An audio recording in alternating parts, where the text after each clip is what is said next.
सभी साथियों को जय वाल्मीकि, जय भीम, नमो बुद्धाय, जय मूल निवासी। दोस्तों और साथियों, मैं चरणदास ठाक अपने अम्बेडकर डायलॉग्स यूट्यूब चैनल पर आप सभी का एक बार फिर हार्दिक स्वागत और अभिनंदन करता हूं। दोस्तों, मैं आज अपने यूट्यूब चैनल के माध्यम से आप लोगों के साथ जो वीडियो साझा करने जा रहा हूं, वह वीडियो मैं एक ऐसे महामानव के ऊपर साझा कर रहा हूं।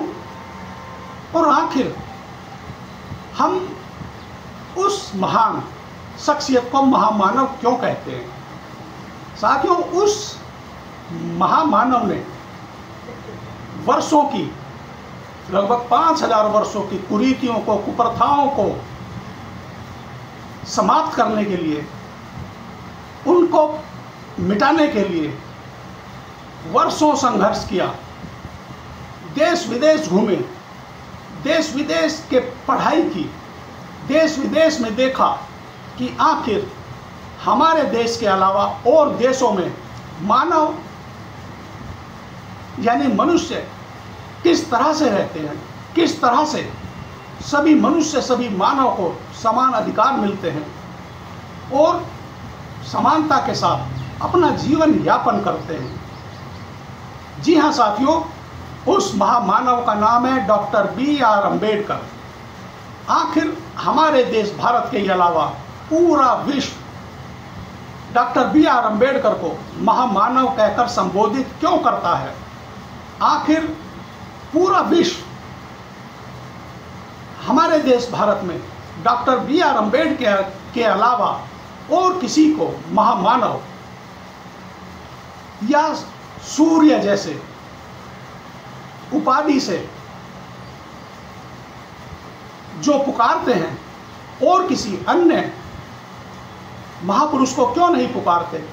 आखिर बाबा साहब डॉक्टर भीमराव अम्बेडकर ने ऐसा क्या किया? आखिर उनमें ऐसी क्या खासियत है कि पूरा विश्व उन्हें महामानव कहकर संबोधित करता है? दोस्तों, यदि आप लोगों ने मेरा Ambedkar dialogues YouTube channel subscribe नहीं किया तो जल्दी से सब्सक्राइब करें, लाइक करें, कमेंट जरूर किया करें। और दोस्तों, मेरा अम्बेडकर डायलॉग्स यूट्यूब चैनल पर सुपर थैंक्स का ऑप्शन चालू है। आप लोग मुझे सुपर थैंक्स कर आर्थिक मदद यानी कि सपोर्ट कर सकते हैं। तो दोस्तों, आप लोग यदि मेरे इस वीडियो को शुरू से अंत तक देखेंगे तो आप लोग भी इस बात को मान जाएंगे कि हाँ, B.R. अम्बेडकर को महामानव कहना एक तिनका भर भी गलत नहीं है। हाँ, हकीकत में B.R. अम्बेडकर महामानव हैं। तो दोस्तों, मैं शुरू करता हूं। डॉक्टर बाबा साहब अम्बेडकर अपने माता पिता की 14वीं और अंतिम संतान थे। डॉक्टर बाबा साहब अम्बेडकर का असली उपनाम अंबा वाडेकर था, लेकिन उनके शिक्षक महोदय अम्बेडकर ने स्कूल रिकॉर्ड में उन्हें अम्बेडकर उपनाम लिख दिया था। डॉक्टर बाबा साहब अम्बेडकर विदेश से अर्थशास्त्र में डॉक्टरेट PhD की डिग्री प्राप्त करने वाले पहले भारतीय थे।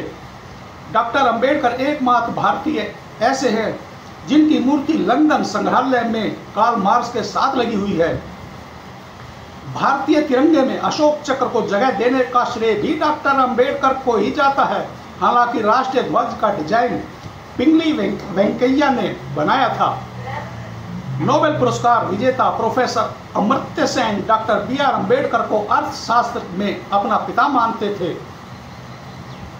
मध्य प्रदेश और बिहार के बेहतर विकास के लिए बाबा साहब ने 50 के दशक में ही इन राज्यों के विभाजन का प्रस्ताव रखा था, लेकिन 2000 के बाद ही मध्य प्रदेश और बिहार को विभाजित करके छत्तीसगढ़ और झारखंड का गठन किया गया। बाबा साहब के निजी पुस्तकालय राजगृह में 50,000 से अधिक पुस्तकें थी और दुनिया का यह सबसे बड़ा निजी पुस्तकालय था। डॉक्टर बाबा साहब द्वारा लिखी गई पुस्तक waiting for a visa Columbia विश्वविद्यालय में एक पाठ्य पुस्तक है। कोलंबिया विश्वविद्यालय ने 2004 में दुनिया के शीर्ष 100 विद्वानों की सूची बनाई थी और उस सूची में पहला नाम डॉक्टर B.R. अम्बेडकर का था। डॉक्टर बाबा साहब अम्बेडकर 64 विषयों में निपुण थे। उन्हें हिंदी, पाली, संस्कृत, अंग्रेजी, फ्रेंच, जर्मनी, मराठी, फारसी, गुजराती जैसी 9 भाषाओं का ज्ञान था। इसके अलावा उन्होंने दुनिया के सभी धर्मों का करीब 21 साल तक तुलनात्मक अध्ययन भी किया। लंदन स्कूल ऑफ इकोनॉमिक्स में बाबा साहब ने 8 साल की पढ़ाई सिर्फ 2 साल 3 महीने में पूरी की। इसके लिए उन्हें रोजाना 21 घंटे पढ़ाई करनी पड़ती थी। डॉक्टर बाबा साहब अम्बेडकर का अपने 8,50,000 समर्थकों के साथ बौद्ध धर्म में दीक्षा लेना विश्व में ऐतिहासिक है, क्योंकि वह विश्व का सबसे बड़ा धर्मांतरण था। महंत वीर चंद्रमणि एक महान बौद्ध भिक्षु जिन्होंने बाबा साहब को बौद्ध धर्म की दीक्षा दी थी, उन्होंने इस युग का आधुनिक बुद्ध कहा था B.R. अम्बेडकर को। बाबा साहब दुनिया के पहले और एकमात्र व्यक्ति हैं जिन्हें लंदन स्कूल ऑफ इकोनॉमिक्स से डॉक्टर ऑल साइंस नामक मूल्यवान डॉक्टरेट की डिग्री मिली। कई बुद्धिमान छात्रों ने इसके लिए प्रयास किया, लेकिन अब तक सफल नहीं हो पाए हैं। विश्व भर में सबसे अधिक गीत और पुस्तकें जिस नेता के नाम पर लिखी गई हैं वह डॉक्टर B.R. अम्बेडकर हैं। गवर्नर लॉर्ड लियोयगो और महात्मा गांधी का मानना था कि बाबा साहेब 500 स्नातकों और हजारों विद्वानों से भी अधिक बुद्धिमान हैं। दोस्तों, यह है उस अद्भुत महामानव की गाथा कि जिसने हमारे देश भारत में सभी जाति धर्म, सभी वर्ग विशेष, उसमें चाहे शूद्र हो, बहुजन हो, OBC हो, बुजुर्ग हो, महिला हो, बाल हो, महिलाएं हो, बालिकाएं हो, किसान हो, जवान हो, वह चाहे रिजर्व बैंक हो।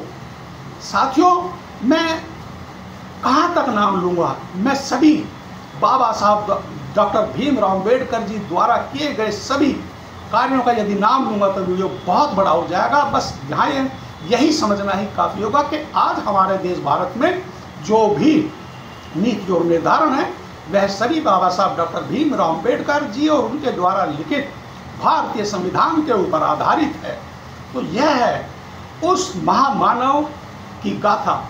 आखिर हम भारतीय या विश्व एक ऐसे व्यक्ति जो केवल उस समय में, जिस समय में शूद्र, दलित या बहुजनों को सही ढंग से खड़े होने का भी अधिकार नहीं था, उस समय में डॉक्टर B.R. अम्बेडकर ने पढ़ाई की और देश विदेश घूमकर वहाँ के मानव और मनुष्य की दशा और दिशा को देखा, जाना और पढ़ा और उसी का एक संग्रह बनाकर भारतीय संविधान में संजोकर हम भारतीयों को दिया, जिसके आधार पर आज हमारे देश भारत का नीति और निर्धारण चल रहा है। तो यह है उस महामानव की गाथा।